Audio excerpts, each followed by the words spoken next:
বেশি আরাম পেয়ে যায় না, তাহলে তাদেরকে আর দেখতে হবে না।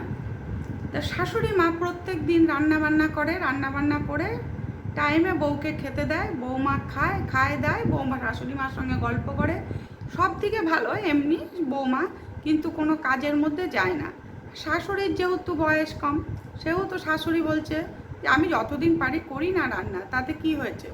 তাই এরকম সন্ধ্যাবেলা চা করে ছেলেকে বলেছে বাবু আর বৌমা এসো, চা হয়ে গেছে, চা খেয়ে যাও। তো ডাইনিং টেবিলে বসে সবাই চা খাচ্ছে, টিভি দেখছে।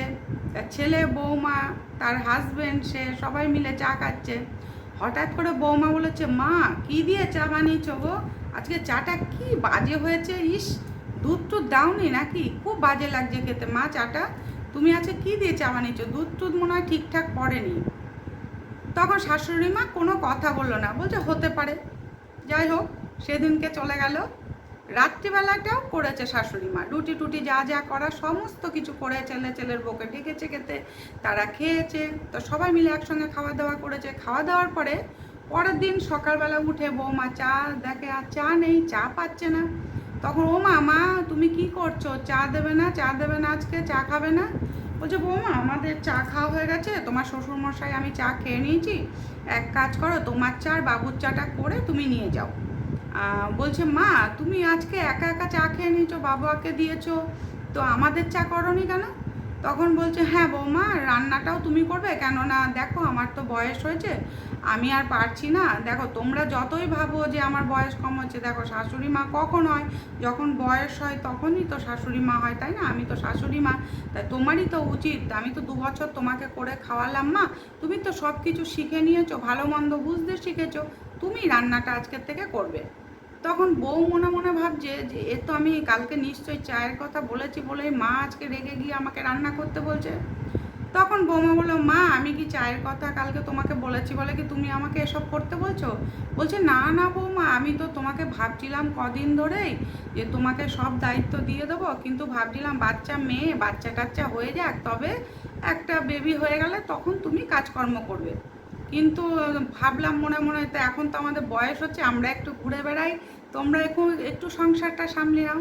শাশুড়ি হাসি মুখে বৌমাকে সংসারের সব দায়িত্ব দিয়ে বলল ঠিক আছে এবার থেকে রান্না করবে।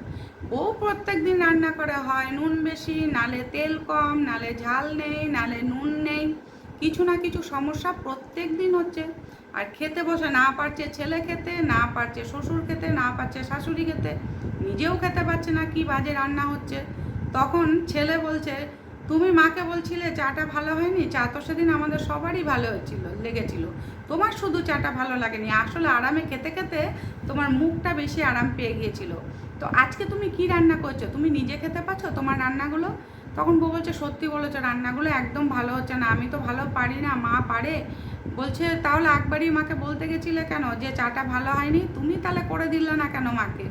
তখন ছেলে আর বৌমার মধ্যে যখন মানে একটু তর্কাতর্কি হচ্ছে, তখন শাশুড়ি মা বললো ঠিক আছে থাম, কালকের থেকে বৌমাকে রান্না করতে হবে না, আমিই রান্না করব। তখন বৌমা এসে শাশুড়িকে জড়িয়ে ধরে বললো মা সত্যি তুমি রান্না করবে, আমার না অনেক বড় ভুল হয়ে গেছিলো জানো, যে সেদিনকে আমি চায়ের কথা বলে ফেলেছি। না বৌমা যেটা ভুল সেটা তো বলতেই হবে, যেমন তুমি বাজে রান্না করছো, আমাদের ভালো লাগছে না, আমরা কিছুই বলিনি তোমাকে, কিন্তু বাবু কিন্তু তোমাকে সব কথা বলছে। তাই বলবো যে মানুষের প্রত্যেক দিন একরকম যায় না, বুঝেছো বৌমা? রান্নাবান্না যেমন প্রত্যেক দিন একরকম হয় না, সে তুমি টিফিন বানাও সেটাও একরকম হয় না, হাতের কোনো কাজই প্রত্যেক দিন একরকম হয় না, যে কোনো কাজ করতে যাবে দেখবে একটু এদিক ওদিক হবেই। তাই কখনো কারোর খুঁত ধরবে না, যেটা নিজে পারো না সেটা খুঁত ধরবে না। হ্যাঁ বলতে পারো তুমি যে আমার সাথে সাথে থাকবে, এখন থেকে আমার সঙ্গে শিখবে যে আমি কিভাবে রান্না বান্না করি, তোমাকে তো একদিন করতে হবে, আমি আর কতদিন রান্না বান্না করব। তারপর বউ বললো হ্যাঁ মা এখন থেকে তোমার সঙ্গে আমি রান্না বান্নায় যোগ দেবো এবং আমি শিখে নেব, তারপরে তোমাকে আমি এক সময় ঠিক রেস্ট দেবো। তো শাশুড়ি মা আর বৌমা আর মিলে দুজন মিলে রান্না বান্না শুরু করলো। তারপরে তারা একসঙ্গে থাকতে শুরু করলো, সংসার করছে। বৌমা আস্তে আস্তে শাশুড়িকেও ছুটি দিয়ে দিল, যে নিজে পুরো দায়িত্বটা সংসারের বা রান্না বান্না সমস্ত কিছু নিজে করতে শুরু করলো।